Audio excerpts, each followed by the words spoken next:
Venky അറ്റ്ലൂരിയുടെ ഡയറക്ഷനിലും story റൈറ്റിങ്ങിലും പുറത്തു വന്നിരിക്കുന്ന Viswanathan and sons മൂവിയെക്കുറിച്ചാണ് നമ്മൾ ഈ വീഡിയോയിൽ നോക്കാൻ പോകുന്നത്.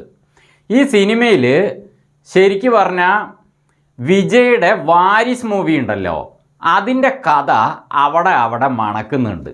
കാരണം ആ സിനിമ ഒരു ഫാമിലി ബന്ധങ്ങളുടെ കഥ പറയുന്ന മൂവിയായിരുന്നു വിജയുടെ വാരിസ് മൂവി. അതേപോലെ തന്നെ ഫാമിലി ബന്ധങ്ങളുടെ കഥ പറയുന്ന മൂവി തന്നെയാണ് ഇതും. പക്ഷേ ഇതിൻ്റെ രണ്ടിൻ്റെയും കഥ വേറെയാണ് കേട്ടോ.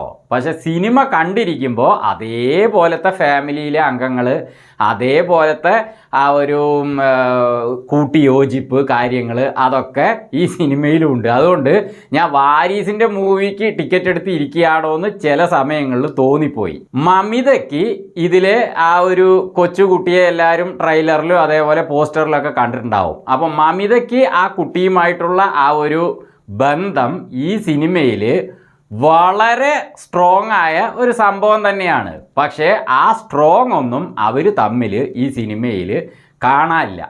വെങ്കി അറ്റ്ലൂരി കഥ എഴുതി വന്നപ്പോൾ മമിതയും സഞ്ജുവും, അതായത് ഇതിലെ സൂര്യയുടെ ക്യാരക്ടറും തമ്മിലുള്ള കാര്യങ്ങളിൽ തന്നെയാണ് ഈ കുട്ടിയുമായിട്ട് അങ്ങനെ പോകുന്നത്. ഒരു കൊച്ചുകുട്ടി സിനിമയിലുണ്ടെങ്കിൽ അങ്ങനെയാണല്ലോ, അതുമായി തൂങ്ങിപ്പിടിച്ചിട്ട് ബാക്കിയുള്ള ബന്ധങ്ങളിലേക്ക് പോകുന്ന പോലെ.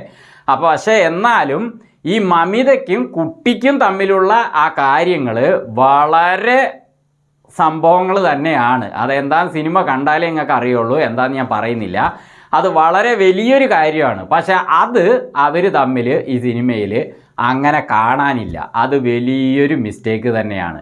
അപ്പോൾ ഞാൻ വിചാരിച്ചു ഇനി സിനിമയുടെ അവസാനമാകുമ്പോഴേക്കൊക്കെ അത് സീരിയസ് ആയിട്ട് വരും എന്ന് നോക്കിയാൽ അവിടെ അത് വരുന്നില്ല. പക്ഷേ സഞ്ജുവും മമിതയുടെയും, മാഡി എന്നാണ് മമിതയുടെ ആ ക്യാരക്ടർ നെയിം, മാഡിയും സഞ്ജുവും തമ്മിലുള്ള കാര്യങ്ങളിലേക്ക് തന്നെ നമ്മുടെ വെങ്കി അറ്റ്ലൂരി സ്റ്റോറി എഴുതിയ ഡയറക്ടർ ശ്രദ്ധിച്ചിട്ടുള്ളൂ എന്ന് മനസ്സിലാകുന്നുണ്ട്. അപ്പോൾ അത് വലിയൊരു മിസ്റ്റേക്ക് തന്നെയാണ്.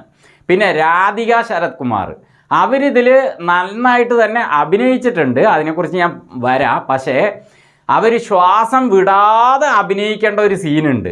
പക്ഷെ അവിടെ അവർ ശ്വാസം വിട്ടുപോയി. അത് ശരിക്കും അറിയുന്നുണ്ട്. അത് ഈ സിനിമയുടെ എഡിറ്ററായ നവീൻ നൂലി ഒന്ന് ശ്രദ്ധിക്കേണ്ടതായിരുന്നു. ആ സീന് കട്ട് ചെയ്യേണ്ടതായിരുന്നു. പക്ഷെ കട്ട് ചെയ്തില്ല, അവർ ശ്വാസം വിടുന്നുണ്ട്. പിന്നെ സഞ്ജുവിൻ്റെ വിദേശയാത്ര, അതിനെ സംബന്ധിച്ച് അതൊരു വലിയൊരു കാര്യം തന്നെയാണ്.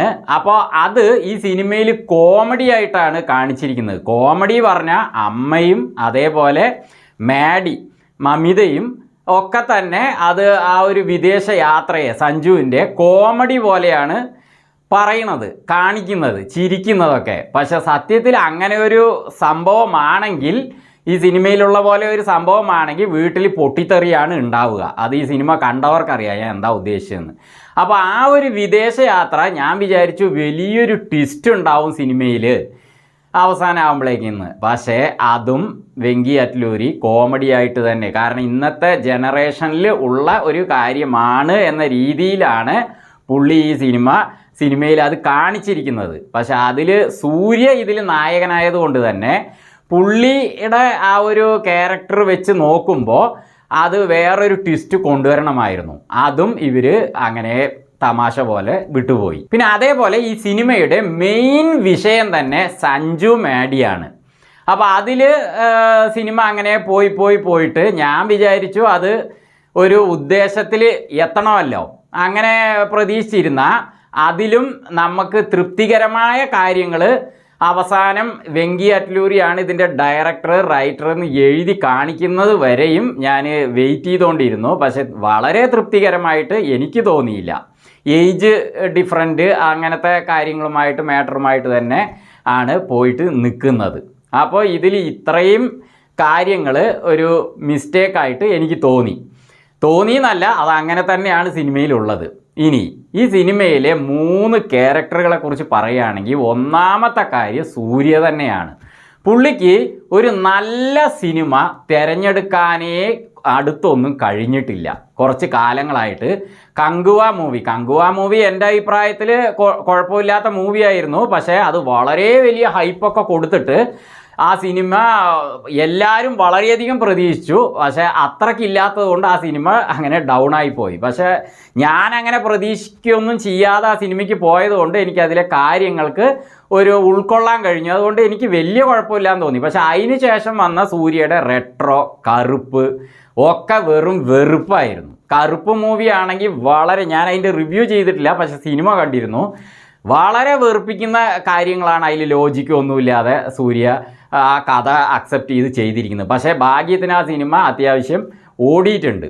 റെട്രോ മൂവി ആണെങ്കിലോ അത് അതിലും വലിയൊരു ഭ്രാന്ത് പിടിച്ചൊരു മൂവിയായിപ്പോയി. അപ്പോൾ സൂര്യയ്ക്ക് നല്ല കഥകളും കഥാപാത്രങ്ങളെയും എടുക്കാൻ കഴിഞ്ഞിട്ടില്ല അടുത്തൊന്നും. പക്ഷേ ഈ സിനിമയിൽ സൂര്യയ്ക്ക് അതിന് കഴിഞ്ഞിട്ടുണ്ട്. സൂര്യയ്ക്ക് പറ്റിയൊരു ക്യാരക്ടർ തന്നെയാണ് ഈ സിനിമയിൽ കൊടുത്തിരിക്കുന്നത്. അത് നന്നായിട്ട് സൂര്യ ചെയ്തിട്ടുണ്ട്.